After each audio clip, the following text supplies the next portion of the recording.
시편의 반 정도가 탄식시라고 말씀을 드렸습니다. 시편이 150편인데요. 절반 정도가 전부 우리 표현으로 곡소리죠. 그런데 시편에는 지혜시도 있습니다.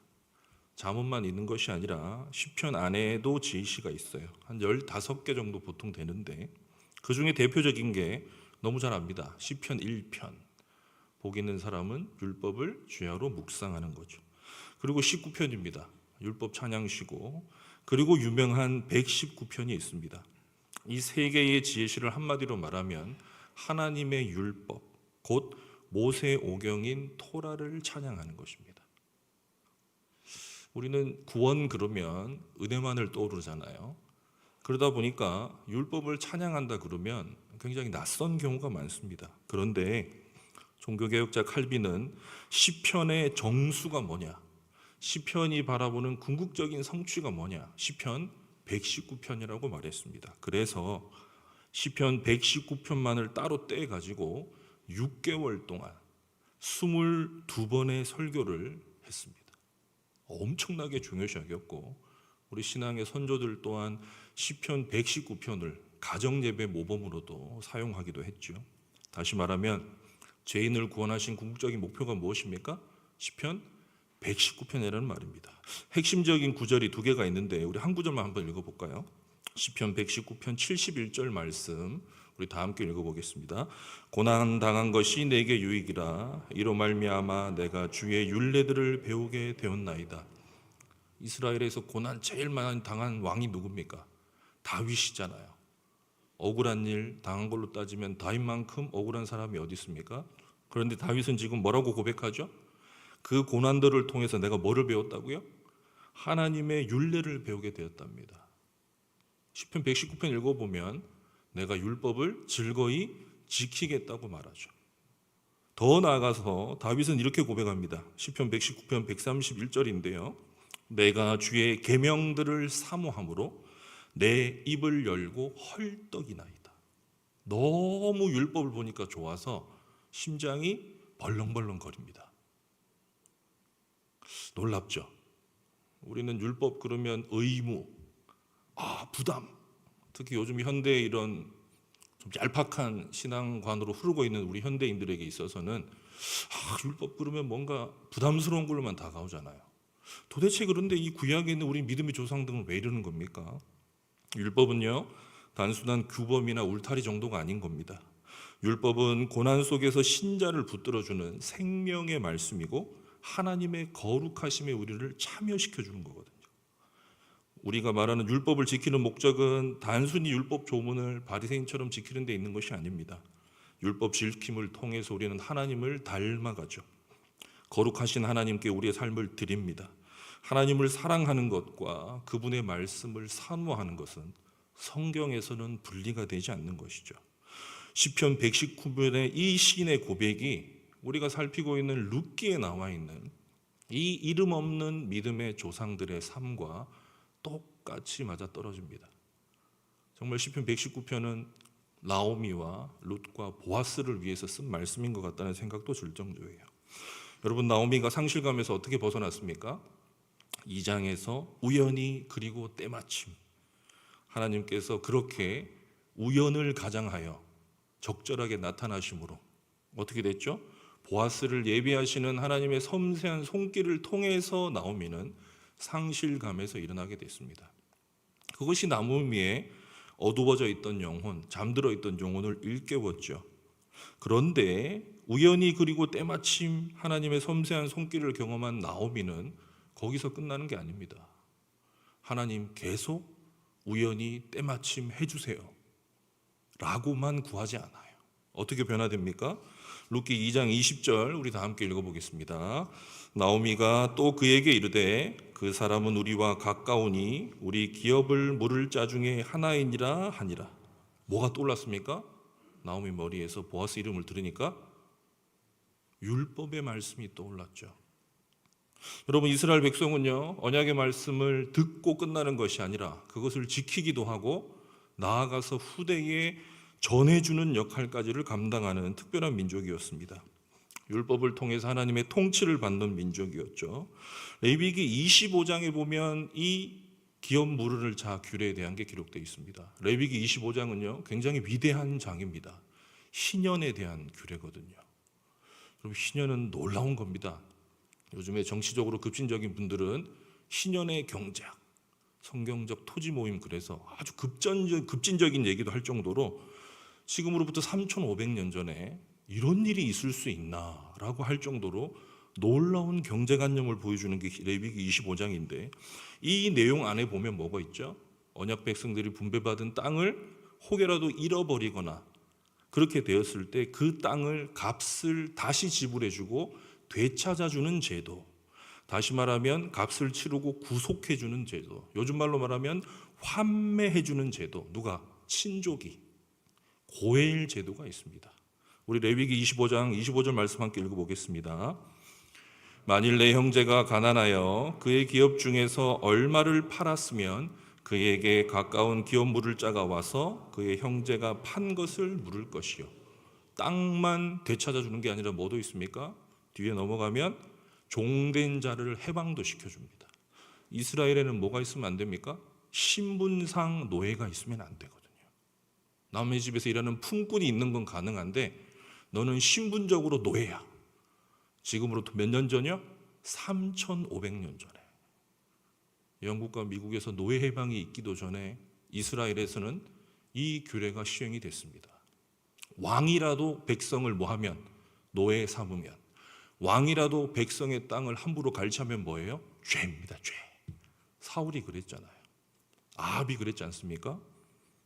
여러분, 그런데 이 나오미가, 상실감에 완전히 낙담해 있던 나오미가 하나님의 선하신 섭리를 깨닫고 나니까 그의 머릿속에 뭐가 스쳐가죠?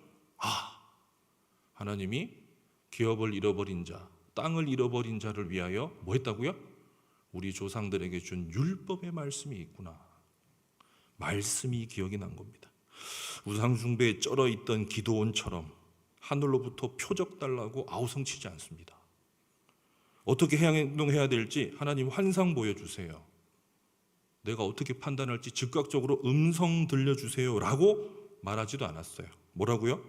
기록된 말씀, 수백 년간 보존되어 온 말씀, 절대적인 하나님의 말씀을 기억한 겁니다. 누가요? 나이가 이렇게 많은 과부 여인이. 객관적인 말씀을 통해서 하나님께서 언약 백성의 기업을 지키시겠다고 하신 그 말씀을 붙든 거죠. 그리고 나서 어떻게 됩니까?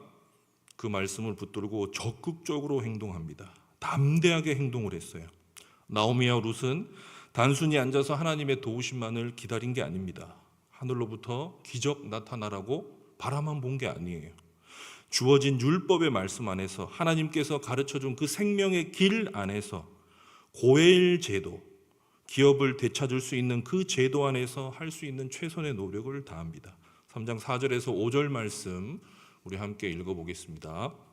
그가 누울 때에 너는 그가 눕는 곳을 알았다가 들어가서 그의 발치 이불을 들고 거기 누우라.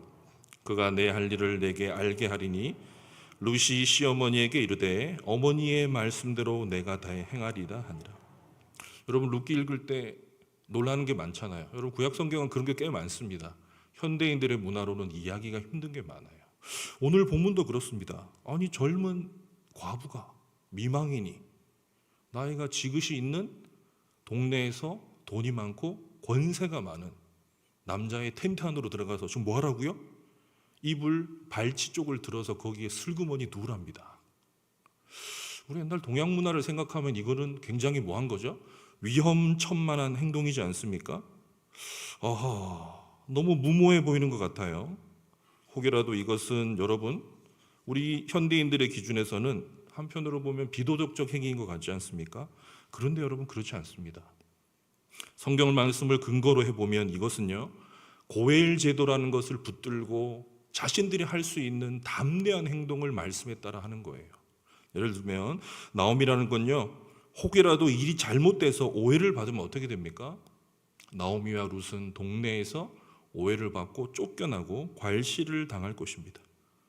그럼에도 불구하고 하나님이 말씀하셨으니 그 약속의 말씀을 붙들고 뭐 하는 거죠? 지금 담대하게 용기를 내서 믿음의 행위를 하고 있는 것이죠. 여러분, 이것을 우리는 헌신이라 부릅니다. 여러분, 나오미는 이룰 수 있지만 이방 여인 며느리 룻은 뭐 때문에 이런 위험을 무릅써야 합니까? 단순히 시어머니를 위해서요? 아니요. 룻에게도 믿음이 있습니다. 하나님의 언약 백성의 가문에 그 땅을 되찾아 주시리라. 그리하여 하나님의 백성을 보호하시리라고 하는 놀라운 믿음이 있기에 이것이 가능하죠. 여러분, 요즘 우리는 이런 헌신 찾아보기 참 힘듭니다. 룻기가 우리에게 보여주는 여러 가지가 있는데요. 현대인들의 얄팍해진 사랑, 얼마나 더 개인주의적입니까? 나에게 직접적인 유익이 되지 않으면 교회 생활 하는데도 당장 나에게 유익이 되냐 안 되냐, 내 가족에게 혜택이 주냐 안 주냐를 가서 모든 걸 판단하잖아요. 교회 공동체 전체를 두고 내가 희생하는 헌신 찾아보기 굉장히 힘듭니다. 그러나 성경은 오늘 우리에게 무엇을 보여주죠?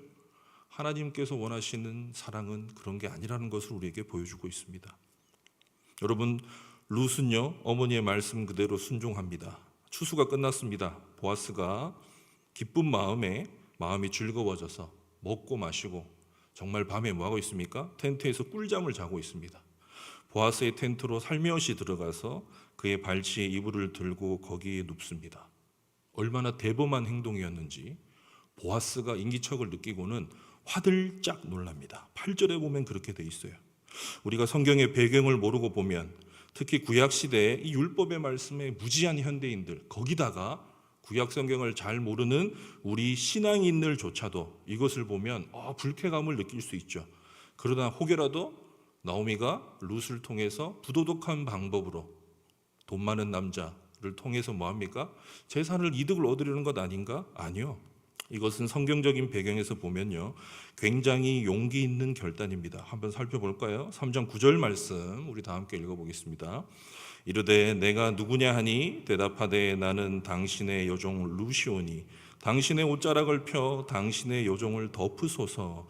이는 당신이 기업을 물을 자가 됨이니이다 하니. 여러분, 룻은요 자신을 여종이라고 부르면서 정중하게 보아스에게 말을 건넵니다. 그리고 나서 이렇게 담대하게 요구하죠. 당신의 옷자락을 펴서 당신의 여종을 덮으소서. 여러분, 이것은 옷을 펴서 덮으란 얘기가 아니죠. 여기서 옷자락이란 말은 날개라는 말과 같은 말입니다. 2장 12절에서 기억하십니까? 이삭을 주울 때 처음 나오미 룻을 본 보아스가 뭐라 그랬습니까? 룻의 그 믿음, 룻의 그 헤세드를 바라보고 보아스가 칭찬을 하고 축복을 하면서 이렇게 말했죠. 하나님의 날개 아래 당신이 보호받기를 원합니다. 그 말씀 그대로 붙들고 지금 뭐합니까? 룻은 대담하게도 그렇게 말씀하셨사오니 보아스시여, 이제 당신이 그 하나님의 날개가 되어 나를 직접 책임해 주세요. 여러분, 이것은 육체적인 유혹이 아니라 어떻게 해요? 이방인 여인이 취할 수 있는 가장 합법적인 방식에 의해서 뭐합니까? 보아스에게 청혼을 한 것이죠. 나와 결혼해 달라. 현대인들이 생각하는 그런 유혹이 아닙니다. 고대 이스라엘 사회에서 허용되는 보호와 결혼을 정식으로 요청하는 관습적인 행동이었죠. 합법적인 권리주행이었습니다. 여기서 우리가 그런데 주목해야 될 점이 있습니다. 룻은요 어떤 여인이죠?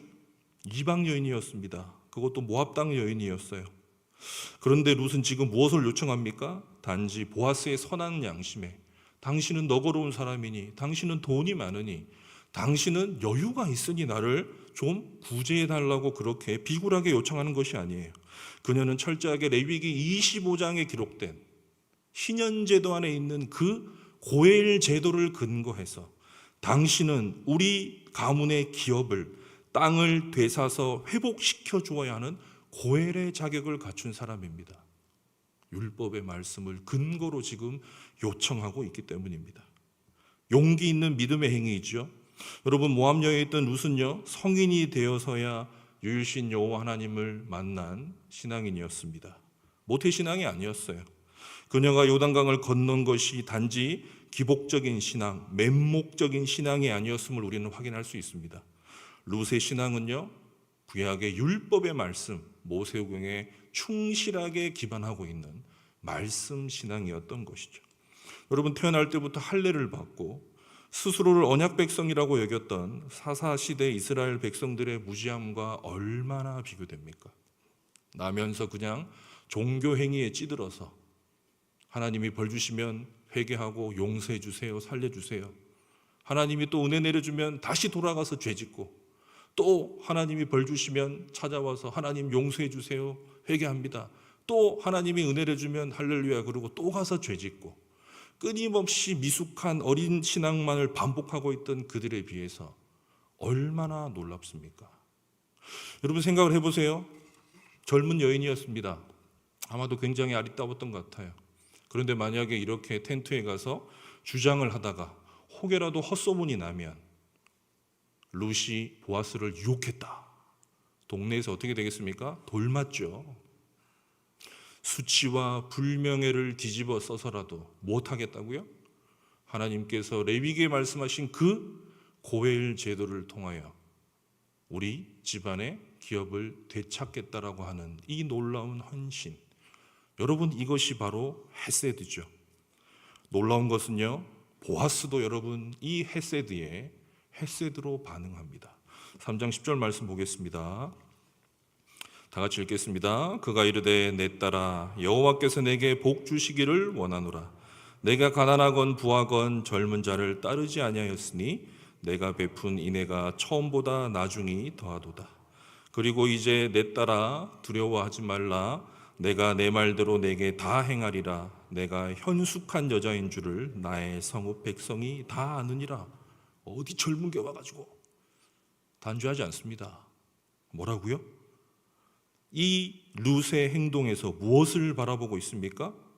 젊은 미망인이 육체적인 즐거움을 채워줄 수 있는 젊은 남자를 구할 수도 있는데, 그런 남자 만나서 시어머니 버리고 네 갈 길 갈 수도 있는데, 오직 믿음으로 말미암아 자신의 유익을 구하지 아니하고 정욕에 따라 행하지 아니하고 기업을 이어줄 믿음의 사람을 찾아서 수치와 불명예를 뒤집어 쓸 각오를 하고 자기의 이불 발치에 누운 그 여인을 향해서 무엇이라고요? 현숙한 여인이라.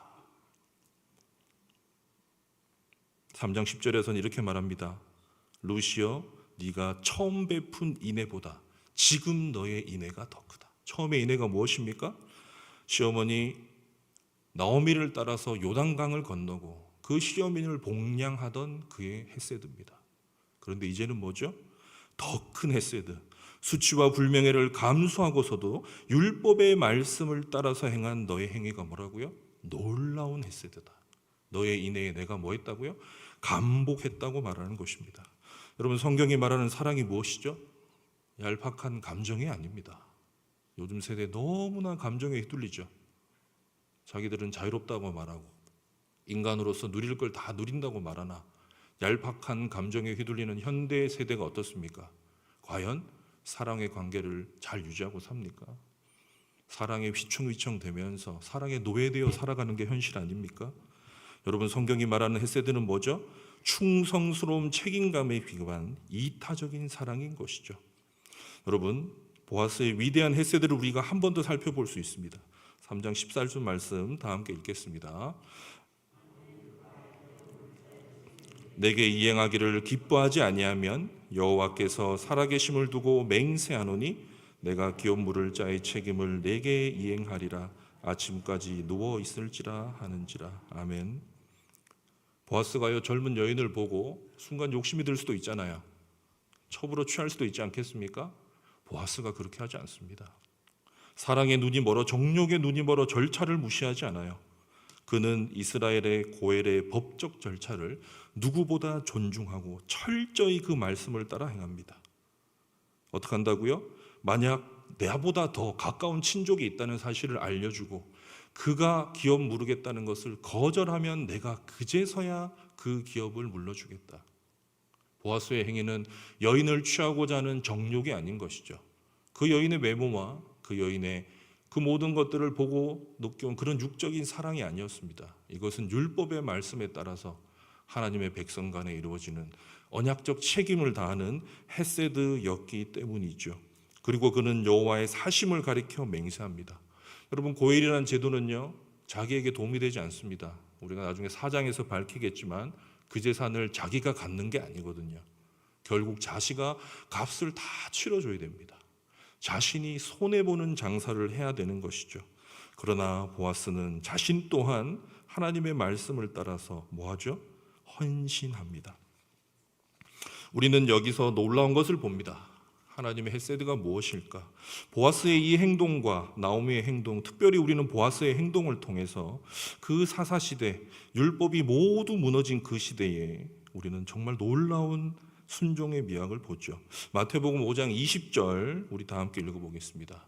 내가 너희에게 이르노니 너희 의가 서기관과 바리새인보다 더 낫지 못하면 결코 천국에 들어가지 못하리라. 우리 로마서 13장 8절과 10절도 한번 읽어보겠습니다. 시작. 피차 사랑의 빛 외에는 아무에게든지 아무 빛도 지지 말라. 남을 사랑하는 자는 율법을 다 이루었느니라. 사랑은 이웃에게 악을 행하지 아니하나니 그러므로 사랑은 율법의 하나니라. 여러분 어떻습니까? 마태복음 5장 20절이 산상수훈 5장 7절 안에 있는 문맥인데 우리는 이것을 보고 결국 인간의 의로는 하나님을 만족시킬 수 없으니까 인간의 전적인 무능력을 나타내는 말이라고 읽지만 저는 그렇게 읽지 않습니다. 종교개혁자들의 전통을 이어받아서 여러분 구원의 목표는요, 당시 서기관들과 바리새인들이 문자적으로 율법을 지키고 나면 그것으로 나는 충분해 라고 여겼던 그것을 뛰어넘어서 그 율법 이면에 흐르고 있는 하나님의 인애와 자비와 긍휼로 율법이 요구하는 것 이상을 주는 것, 그것이 무엇입니까? 더 큰 의입니다. 하나님은 우리를 거기로 끌고 가는 것이고 이 앞에 나와 있는 게 뭐예요? 산상수훈의 윤리거든요. 여러분 그것은 유대인들이 행하지 못했던 겁니다. 예수님의 십자가를 통해서 성취된 그 놀라운 하나님 나라의 윤리로 우리를 이끌고 가는 것이죠. 그 핵심이 무엇입니까? 사랑입니다. 사랑이 무엇을 완성하죠? 율법을 완성하는 것이거든요. 여러분 오늘 우리는 이 나오미와 룻과 보아스를 통해서, 특별히 보아스를 통해서 율법이 요구하는 것 이상 인애를 말미암아 율법을 완전히 성취하는 그 놀라운 미래를 우리는 바라봅니다. 여러분 룻기는 무엇을 보고 있습니까? 예수님께서 오셔서 살펴보신 산상수훈의 윤리와 예수님께서 또 오셔서 그 예수 그리스도로 말미암아 우리에게 드러난 율법을 완성하는 놀라운 것들, 그것을 우리에게 미리 보여주고 있는 것이죠. 약속의 말씀에 붙잡힌 사랑, 수치와 불명예를 감당하는 사랑, 자신의 유익을 구하지 않는 사랑, 책임지는 사랑, 절제하며 명예를 지켜주는 사랑, 그 헤세드를 과연 보여주고 있는 것이죠. 우리 마지막으로 갈라디아서 한 구절 읽고 마치겠습니다.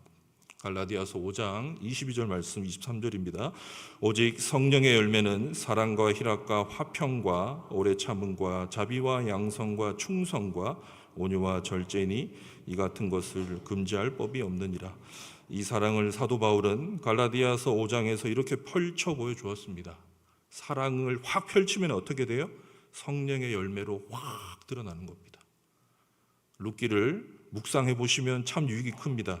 성령의 열매와 구체적으로 연결해 보시고 그 이름 없는 우리 믿음의 조상들의 삶에서 하나님께서 신약 시대에 펼쳐 보여주고 싶었던 그 놀라운 성령의 열매의 단초를 우리가 보는 유익을 누리시기를 바랍니다. 이 성령의 열매는요, 결국 예수 그리스도 안에서 나타난 하나님의 성품입니다. 갈라디아서 5장에 나오는 이 성령의 열매는 결국 그리스도의 성품이신 것이죠. 보아스는요, 구속자입니다. 고엘입니다. 우리는 보아스보다 더 위대하신 이 우리의 영원한 고엘 되시는 그리스도의 헤세드 안에서 우리 또한 그 그리스도를 향한 헤세드로, 헤세드와 헤세드가 만나는 놀라운 믿음의 시대를 살아갑니다.